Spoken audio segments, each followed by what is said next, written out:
Hey, my name is Deb Blum, and I am the founder of the Whole Soul Way. And I wanted to give this short little lesson to you because I think that most people, when they hear about self love, well, I think there are a couple things that happen. I think sometimes we think that self love is hard to grasp.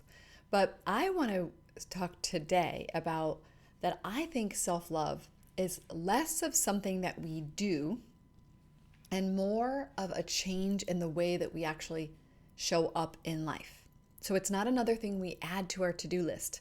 Now, I'm not denying that there are some cool things that you can do that are self loving, and I think self care fits in the under the umbrella of that. So, like getting a massage or going out with friends or even things like therapy or coaching. Those are really, really important things to do, and they do signal to ourselves that we matter. But sometimes those things just aren't enough.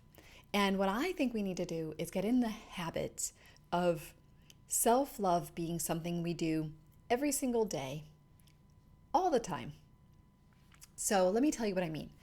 So often, what I see with women is that in the spirit of being flexible and accommodating and following kind of like obligations and shoulds and all the things that are on us that we think we're supposed to be a certain way as a mother or supposed to be a certain way as a partner or a wife or supposed to be a certain way in friendships, we often pull ourselves back from relationships. And what I mean by that is we sort of stop showing up fully. And to me, what self love is about making sure that in all of your relationships and all of your interactions, that you are ensuring that you are at least equal in importance as the other person. So let me just share some thoughts around that. So I think when we, as an example, when we play with our children, often if our child wants to do something, we do what they want to do. No matter what, even if we hate it. So like if our daughter wants to play dolls, we play dolls. Even if we totally hate it, we sort of like power through. But you know what's happening while you're doing that? Is you're kind of like, like I can't wait till this is over and I wish that we could be done. You're not really having fun. So you're not fully present. Often what we're doing is we're doing something in that situation kind of like, well, if I do this for her, then I'll get a little time for myself. So I'm willing to like power through this to get something else. And I call that give to get. And we'll sometimes do that also in our relationships with our partners. You know, we'll do something for them, hoping that later maybe they'll do something for us. But what my invitation is what if you just showed up in that situation and made it a true win-win for both of you? So for example, with your daughter, maybe you say something like, hey, listen, I so want to play with you, but I want to have fun when we play.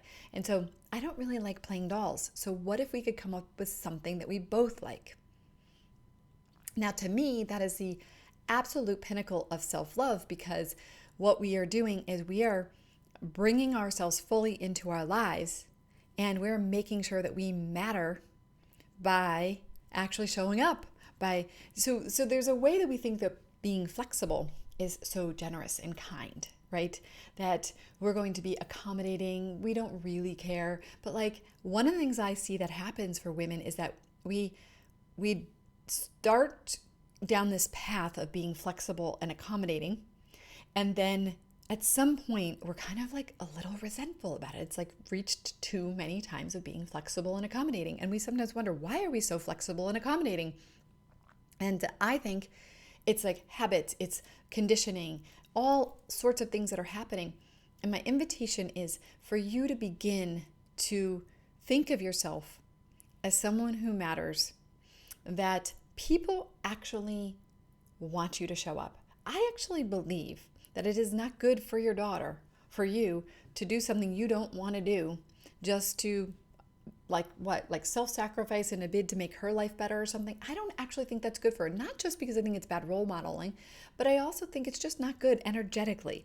I think that people cannot relate to vacancy. I think our children and our partners, they long for us to show up. Oh, of course, like they might kind of like getting their way, but at the end of the day, they want someone to relate to. They want to connect to you. They want you to show up, and they don't want you to abandon yourself. So the invitation that I have for you is that you look at every single moment all through the day and you look for opportunities to show up more fully and to be your true self. Now, I think the other thing that happens for us is that often we stop bringing an opinion because we go down this path of like, well, nobody ever really cares what I think. Nobody ever asks me how I'm doing. Nobody ever thinks about me. And what happens is we get into this kind of pattern of almost like the martyr, and we're like almost watching. Is anyone going to ask me what I want to do for dinner? Is anyone going to ask me what I want to watch this movie? And you're like, nope, nobody ever does. Well, my invitation to you is to start to speak up. Now, of course, when you first do it, people might be like, whoa, and people might not do what you say, because that's not the point. The point isn't getting them to do what you say. The point is telling you that you matter. That's the core thing. The core pain we experience is actually that we aren't prioritizing ourselves. Yeah, it looks like it's the other people, but the truth is, at the core of it all, it's that we aren't prioritizing ourselves. So my suggestion, my invitation to you is that you start to pay attention. Get clear on what you need. Articulate to yourself what it is that you want or need, or what your preferences or opinions are. And whenever you can, see if you can actually provide that to yourself. So if you're kind of like, I really need I need a little fun in my life right now. Well, you could wait around for someone to make things fun, or you can go have fun, do something fun. Now, the other piece of this is you may want to start to ask other people to fulfill your needs. Now, you have to be willing for them to say no, because, we don't want other people to self-sacrifice for us, but it's worth asking. And every time that you do this, you are being loving toward yourself. That's the key. You're being loving to yourself every single time you make yourself a priority, every time that you think about what you need and try to give it to yourself, every time you listen to yourself. Now, see, I think a lot of people, we walk around saying I don't feel respected. I don't feel heard. I don't feel like anybody really cares about what I want. I don't think anybody really notices. But I think at the core of it, it's that we're not noticing ourselves. We're not respecting ourselves. We're not loving ourselves. We're not making ourselves a priority. So the core of self-love, the first most important thing we can be doing is to make sure that we matter to ourselves all day long, and that we never allow someone else to matter more. Now, that doesn't mean that you don't make a conscious choice to, your child is sick, that you do something for them, that, like you put your needs aside. But we don't want to get in the habit of putting our needs and our feelings and our preferences and our opinions aside. We want to do the very best we can to honor the other person and honor us, and to find something that actually works and excites us. Because you know what I think you're going to find out? I think you're going to find out that some of the things that you don't like about yourself, maybe like the resentful parts, or the crabby part, or the irritable part, or the one that gets triggered, or something like that, that's probably not even really you. That's just you when you abandon yourself. When you start bringing yourself into your life, you start to realize, wow, I'm actually this happy, funny person that I forgot about. And then you start to see that it's partially the abandonment that causes us to sometimes not show up the way that we really want to be. So don't abandon yourself anymore. It's one of the most important things to loving ourselves. All right, so if this is interesting to you and you're curious, but you're like, yeah, but I don't really know how to do that. Well, I think we should get on a call. And so there's a link below, and you can just click it and schedule some time with me. I have the Whole Soul Way program is actually coming up soon. And you can reach out to me and we can get on a call and we can talk about that. And I can help you to understand how the Whole Soul Way can help you to learn how to love yourself more, how to show up more.